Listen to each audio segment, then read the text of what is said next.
welcome. First of all, I'm going to have to apologize that the normal post-race interview didn't happen last night, or this morning, because we finished at 4:15, and at that point, it was time for a baked potato and some turkey chili. And they actually owe me an apology because they told us it was going to be turkey chili, and it was actually Stag brand chili out of a can. But nonetheless, it was still good. And we were too tired to film last night. There was no Wi-Fi. It wouldn't be uploaded, and nobody would have seen it until today anyways. So that's my first apology. My second apology goes to my many fans out there. I did not race in my Macho Man bandana yesterday because I only race in that when I'm with Adam Raines, the second half of Mega Powers, when he races in his Hulkamania bandana, and I race in my Macho Madness bandana. But to make it up to everybody, I did order a brand new t-shirt to be worn only if we finish this race, and that is this nice Macho Man Rest in Peace light purple post-race victory shirt. So that's why I have it on. A couple shout outs before we get going. Tom Sell, can't check your Facebook to see how you finished because apparently Kentucky doesn't have what they call cell phone service. But I'm sure you did well. Adam Raines tried to watch your video. I know you took third before it cut out. I know you're not happy with that, but I know you represented. If it's a wrestling match, you win, no doubt. Nobody can stop your snatch single or your sweep single. And Zach Ballard, forgot to mention you. I think on your birthday you did the Big Frog 65, and I'm sure you did well there. But let's not talk about you guys. Let's talk about us. Me and Josh Braun here driving home. We finished the race. We finished in 28:15. That's 28 hours and 15 minutes and some change. To keep these videos from going too long, we're not going to do a full recap. But basically, we didn't get third. We won it. We won three-person open division.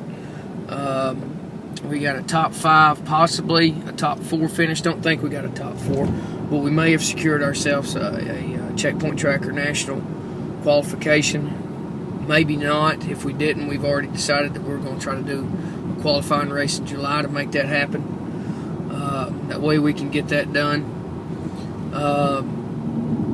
But overall, I think the race went well. Let's go ahead and talk to Josh Braun for a second. Josh, being the chief navigator, you've got a lot of responsibility, a lot of weight on your shoulders. How do you feel that you did in this race as far as your navigational role goes? Well, first of all, Ben, thanks for having me on your post-race interview to join you here today. Navigation, we started off this race with 2 things.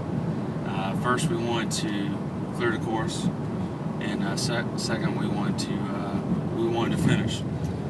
So, we had a 30,000 grid. We're used to 24,000. Right off the bat, we knew it was going to be challenging just to kind of make the change. As we were plotting the course, huge map. We knew it was going to take more than 30 hours to clear that course. So we started off on the paddle, had a slight mishap right at the beginning, but once we got a rhythm, I think we moved right along. So. And I think you did well. And it's like you said some things there that some people might not know. We're used to a 1 to 24,000 scale. Not we, because I'm not. You just tell me where to go and I go. I knew the 1 by 30,000 scale would mess with you probably a little bit. I think you handled that well. He mentioned the bigger map. It was a 3 by 4 topo map. My topo, which a lot of people were complaining about. But once we got rolling and we got off the canoe, which when they plotted the canoe course, it was 2 foot more water and the water was down.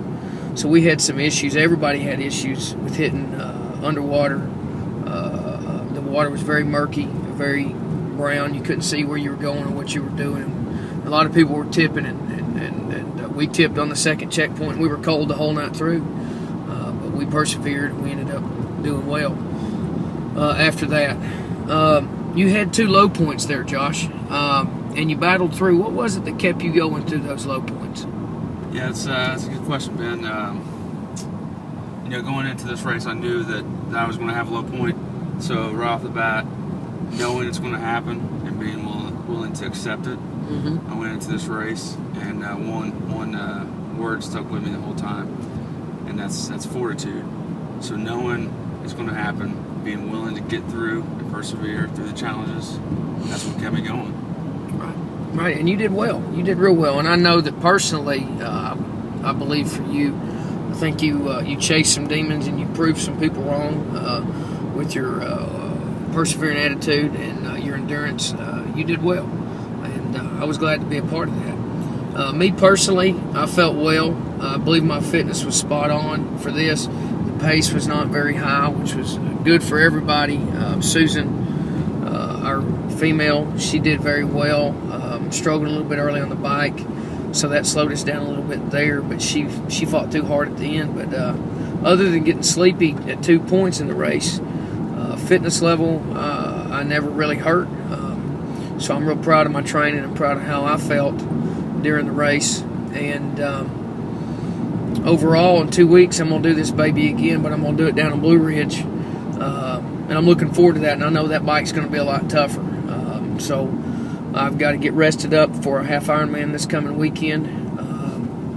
Don't really know how much training I'll do this week. It just depends on how I feel. So I'm going to get some sleep and get some rest and hopefully break 5:15 for that half Ironman. But overall, the fortitude that Josh talked about, we put a little perseverance on that, and we finished, and we finished well, and I'm real pleased with it. And I know there's people out there that had some question marks on the ability of this team to do it and to do well, and we did it well. And 28 hours and 15 minutes. The course was really a 36-hour course at least. Alpine Shop was not clearing the course, and I tell you one other thing they weren't doing is they did not beat me to the top of Stevenson Cemetery Hill, because I took off and their lead tried to catch me and he didn't. He caught my tailwind when I passed him on the way back down the hill.